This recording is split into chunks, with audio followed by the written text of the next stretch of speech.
নমস্কাৰ ছাত্ৰ ছাত্ৰীসকল মই ভৈৰৱ ছাৰে তোমালোক আটাইকে আজিৰ পাঠলৈ স্বাগতম জনাইছো। আজি আমি আলোচনা কৰিম দশম শ্ৰেণী গণিতৰ 12 নম্বৰ অধ্যায় বৃত্ত সম্বন্ধীয় কালি আৰু এই পাঠৰে অনুশীলনী 12.1 থকা আজি আমি আলোচনা কৰিম 1 আৰু 2 এই প্ৰশ্ন দুটাৰ সমাধান। আহাচোন ছাত্ৰ ছাত্ৰীসকল আজিৰ পাঠটি আমি আৰম্ভ কৰোঁ। প্ৰথমে আমি চাওঁ আহা 1 নম্বৰ প্ৰশ্নটো। প্ৰশ্নটোত আমাক কৈছে দুটা বৃত্তৰ ব্যাসাৰ্ধ যথাক্ৰমে 19 সেন্টিমিটাৰ আৰু 9 সেন্টিমিটাৰ। আমাক ইয়াতে দুটা বৃত্ত দিয়া আছে। বৃত্ত দুটা আমি আঁকি লওঁ। এটা বৃত্তৰ ব্যাসাৰ্ধটো হয় 19 সেন্টিমিটাৰ, এই বৃত্তটোৰ ব্যাসাৰ্ধ হয় 19 সেন্টিমিটাৰ। আন এটা বৃত্ত দিয়া আছে যাৰ ব্যাসাৰ্ধ হয় 9 সেন্টিমিটাৰ আৰু এটা বৃত্ত হয় যাৰ ব্যাসাৰ্ধ কিমান হয় 9 সেন্টিমিটাৰ। তাৰ পিছত আমাক সুধিছে এটা বৃত্তৰ ব্যাসাৰ্ধ নিৰ্ণয় কৰা। এবাৰ আমি কি কৰিব লাগে, নতুনকৈ এটা বৃত্তৰ ব্যাসাৰ্ধ নিৰ্ণয় কৰিব লাগে। গতিকে আৰু এটা বৃত্তৰ কথা ইয়াত আমি ভাবি ললো যাৰ ব্যাসাৰ্ধ আমি নিৰ্ণয় কৰিব লাগে। এই বৃত্তটোৰ ব্যাসাৰ্ধ কি হয় আমি উলিয়াব লাগে। আৰু এটা শৰ্ত দিছে নিৰ্ণয় কৰা কৈছে, তাৰ লগতে কি কৈছে যাৰ মানে এই যেটো বৃত্তৰ ব্যাসাৰ্ধ আমি উলিয়াম সেই বৃত্তটোৰ পৰিধি, এই বৃত্তটোৰ পৰিধিটো কি হ'ব বাকি দুটা বৃত্তৰ পৰিধিৰ সমষ্টিৰ সমান। গতিকে আমি গম পালো যে এই বৃত্ত দুটাৰ পৰিধি লগ লগালে যেটো হ'ব সেই সমান পৰিধি তোমালোকে নতুনকৈ উলিয়াব লগা বৃত্তটোৰ পৰিধিটোৰ সমান হৈ যাব। গতিকে এই অংকটো আমি কৰিব লাগিব পৰিধিৰ সূত্ৰ ব্যৱহাৰ কৰিব লাগিব। এই অংকটো তেতিয়াহ'লে আমি গম পালো পৰিধিৰ সূত্ৰ ব্যৱহাৰ কৰিব লাগিব। গতিকে প্ৰথম পৰিধি আমি জানি লওঁ। প্ৰথম বৃত্তটোৰ পৰিধি কি হ'ব? প্ৰথম বৃত্তটোৰ পৰিধি হ'ব 2πr1। ধৰি ললো যে দুটা বৃত্ত দিয়া আছে, গতিকে প্ৰথম বৃত্তৰ ব্যাসাৰ্ধ আমি r1 বুলি ধৰি 19 ধৰিম। গতিকে প্ৰথম বৃত্তৰ ব্যাসাৰ্ধ লিখিব লাগিব 2πr1। দুই নম্বৰ যেটো বৃত্ত আছে তাৰ ব্যাসাৰ্ধক আমি r2 হিচাপে ধৰি লম। তেতিয়াহ'লে ইয়াৰ পৰিধি হ'ব 2πr2। তেতিয়াহ'লে দুই নম্বৰ বৃত্তটোৰ পৰিধি পালো আমি 2πr2। আৰু একেবাৰে শেষত এই দুটা পৰিধি লগ লগালে কি হ'ব এই বৃত্তটোৰ আমি পৰিধিটো পাই যাম। ইয়াৰ পৰিধিটো হ'ব 2πr। তেতিয়াহ'লে আমি এই r ৰ মানটো কি কৰিব লাগিব উলিয়াব লাগিব। ইয়াতে চোৱা আমি r1 ৰ মানটো 19 বহাব লাগিব, r2 ৰ মানটো বহাব লাগিব 9 আৰু তেতিয়া আমি r ৰ মানটো উলিয়াব লাগে। আহাচোন ছাত্ৰ ছাত্ৰীসকল আমি অংকটো কেনেকৈ কৰে চাই লওঁ। তেতিয়াহ'লে কেনেকৈ আমি লিখিব লাগিব। প্ৰথমে আমাক কি হৈছে দুটা বৃত্তৰ ব্যাসাৰ্ধ দিয়া আছে, গতিকে আমি লিখিম যে দিয়া আছে বৃত্ত দুটাৰ ব্যাসাৰ্ধ। প্ৰথম যেটো ব্যাসাৰ্ধ 19 দিয়া আছে আমি তাক লিখিম r1 বুলি। r1 equal to 19 centimetre 19 centimetre. দুই নম্বৰ বৃত্তটোৰ ব্যাসাৰ্ধ দিয়া আছে 9 সেন্টিমিটাৰ, তাক আমি লিখিম r2 বুলি। r2 ইকুৱেল টু কি হ'ব 9 সেন্টিমিটাৰ। তাৰপিছতে কি ক'ব লাগে নতুনকৈ এটা বৃত্তৰ ব্যাসাৰ্ধ উলিয়াব লাগে। সেইটো আমি ধৰি ল'ম যে ধৰা হ'ল নিৰ্ণয় কৰিব লগা বৃত্তটোৰ ব্যাসাৰ্ধ, তাক আমি লিখিম r বুলি। ধৰা যেটো বৃত্ত উলিয়াম বৃত্তটো ডাঙৰ হ'ব, গতিকে তাৰ ব্যাসাৰ্ধটো আমি ডাঙৰ ফলা r হিচাপে ৰাখি থলো।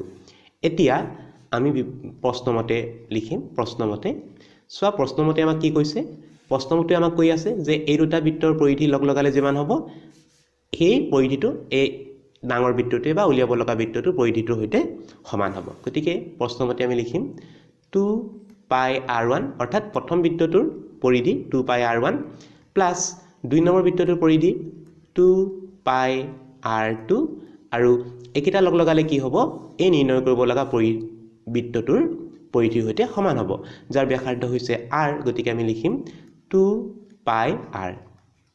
এতিয়া চোৱা তোমালোকে আমি এইটো লিখাৰ পাছত দেখিলো যে প্ৰথম গোটেইকেইটাতে চোৱা তিনিটা ইয়াতে পদ আহিছে। কেইটা পদ আহিছে? তিনিটা পদ আহিছে। এটা দুটা তিনিটা আৰু আটাইকেইটাতে তোমালোকে চোৱা আটাইকেইটাতে 2π আহি আছে। আটাইকেইটাতে 2π আহিছে। ইয়াতো আহিছে 2π, দ্বিতীয়টোত 2π আৰু তৃতীয়টোতো 2π পদটো আহিছে। গতিকে আটাইকেইটাত থকাৰ কাৰণে মই কি কৰিম হৰণ কৰিম বা আঁতৰাই দিম। আঁতৰাই যদি দিওঁ তেতিয়াহ'লে মই পাম যে r1 প্লাছ r2। 2πটো মই আঁতৰাই দিলোঁ, আটাইকেইটা ফালে 2π আছে আঁতৰাই দিলোঁ। r1 plus r2 is equal to r। ইয়াতে আমি r1 আৰু r2 ৰ মানটো বহুৱাই দিওঁ। r1 ৰ মানটো লিখিব লাগিব 19 প্লাছ r2ৰ মান লিখিম 9 ইজ ইকুৱেল টু r। এতিয়া 19ৰ লগত 9টো যোগ কৰিও 19ৰ লগত 9 যোগ কৰিলে হ'ব 28 ইকুৱেল টু r। গতিকে আমি যিটো বৃত্তৰ ব্যাসাৰ্ধ উলিয়াব লাগিছিলে r ৰ মানটো হ'ব 28। উত্তৰটো হ'ল আমি লিখিম যে এতেকে এটা দিম যে এতেকে নিৰ্ণয় কৰিব লগা বৃত্তটোৰ ব্যাসাৰ্ধ হ'ল 28 সেন্টিমিটাৰ। এইটোৱে হৈছে ইয়াৰ সমাধান। এবাৰ আমি চাওঁ আহা 2 নম্বৰ প্ৰশ্নটো।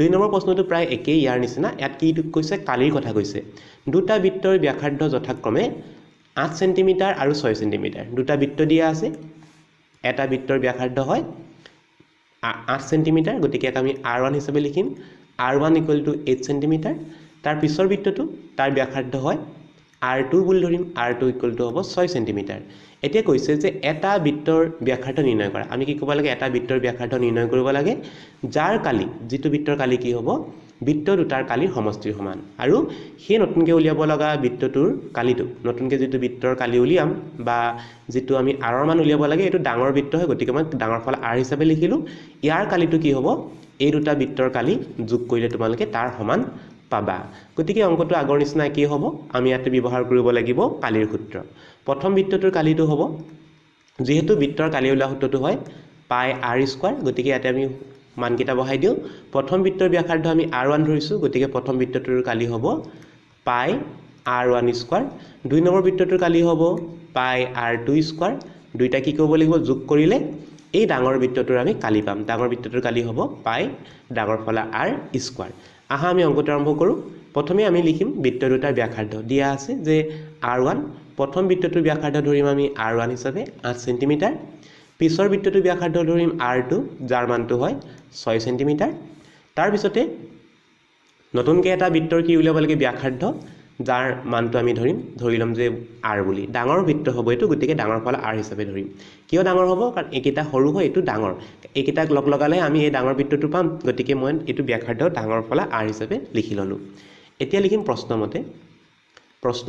প্ৰশ্নমতে কি হ'ব প্ৰশ্নমতে এই দুটা বৃত্তৰ কালি লগ লগাব লাগে তেতিয়া মোৰ এই বৃত্তটোৰ কালি তাৰ সমান হ'ব প্ৰথম বৃত্তটোৰ কালি হ'ব পাই r1² প্লাস দুই নম্বৰ বৃত্তটোৰ কালি হ'ব পাই r2² পাই r² ডাঙৰ বৃত্তটোৰ ব্যাসাৰ্ধ r হোৱাৰ কাৰণে আমি ডাঙৰ ফলা r লিখিব লাগিব এতিয়া চোৱা আটাইকিটাতে কি আহিলে আগতে আগৰ অংকটো 2 পাই আহিছিল এবাৰ আটাইকিটাতে কি আহিছে পাই তিনিটা পদ আছে তিনিটাতে পাই আহিছে গতিকে পাই কেইটা মই আতৰাই পঠাই দিব পাৰিম আতৰাই পঠাই দিলে কি হ'ব r1² প্লাস r2² ডাঙৰ ফলা r² এতিয়া ইয়াতে আমি সংখ্যাবোৰ বহাই যাওঁ r1 প্ৰথম বৃত্তটোৰ ব্যাসাৰ্ধ হয় 8 লিখিব লাগিব 8² প্লাস দুই নম্বৰ বৃত্তটোৰ ব্যাসাৰ্ধ হয় 6 6² r² এত আমি r মানটো উলিয়াব লাগে এত সংখ্যা বহাবলে নাই আমি একিটা স্কয়াৰ কৰো 8² মানে 8² হলে কি হ'ব 8 গুণ বহুতে আকৌ ভুল কৰি দিয়ে যে 8² মানে 8 পূৰণ 2 8² মানে 8 পূৰণ 2 নহয় 8 পূৰণ 8 8 গুণ কিমান হ'ব 64 64 প্লাস 6² হ'ব 6 গুণ বহুতে জানা বহুতে ভুল হয় কাৰণে মই কৰি দেখাই দিছো 6² হ'ব 36 r² এতিয়া আমি যোগ কৰিব লাগে 64 আৰু 36 যোগ কৰিম যোগ কৰিলে হ'ব 100 হ'ব r² এতিয়া চোৱা আমি পালো r² ৰ মান কিন্তু আমাক কাৰ মান লাগে আমাক লাগে r ৰ মানটো লাগে আৰু r ৰ মানটো লাগে কাৰণে আমি এই যে আমাৰ যেটো স্কয়াৰ পালো সেই স্কয়াৰটো আমি আতৰাই পঠাম কেনেকৈ পালো চোৱা লাষ্টৰ হাৰিটো মই আকবৰ কাটি লৈছো আমি পাইছোগে যে r² 100 100 টো কাৰ স্কয়াৰ হয় 100 টো হয় 10 ৰ স্কয়াৰ গতিকে আমি লিখিম যে r² 10² এতিয়া দুই ফালৰ পৰা মই স্কয়াৰ কেইটা আতৰাই দিম তেতিয়া হলে r ৰ মানটো পাম 10 সেই কাৰণে যেটো বৃত্তৰ ব্যাসাৰ্ধ উলিয়াব লাগিছিলে সেই নিৰ্ণয় কৰিব লগা বৃত্তটোৰ ব্যাসাৰ্ধ হ'ব কিমান হ'ব 10 পালো লিখিব লাগিব 10 সেন্টিমিটাৰ ছাত্ৰ ছাত্ৰীসকল আজিৰ পাঠটি ইমানতে সামৰিছো নতুন এটি পাঠৰ সৈতে তোমালোকক পুনৰ লগ পাম বুলি আশা কৰিলো নমস্কাৰ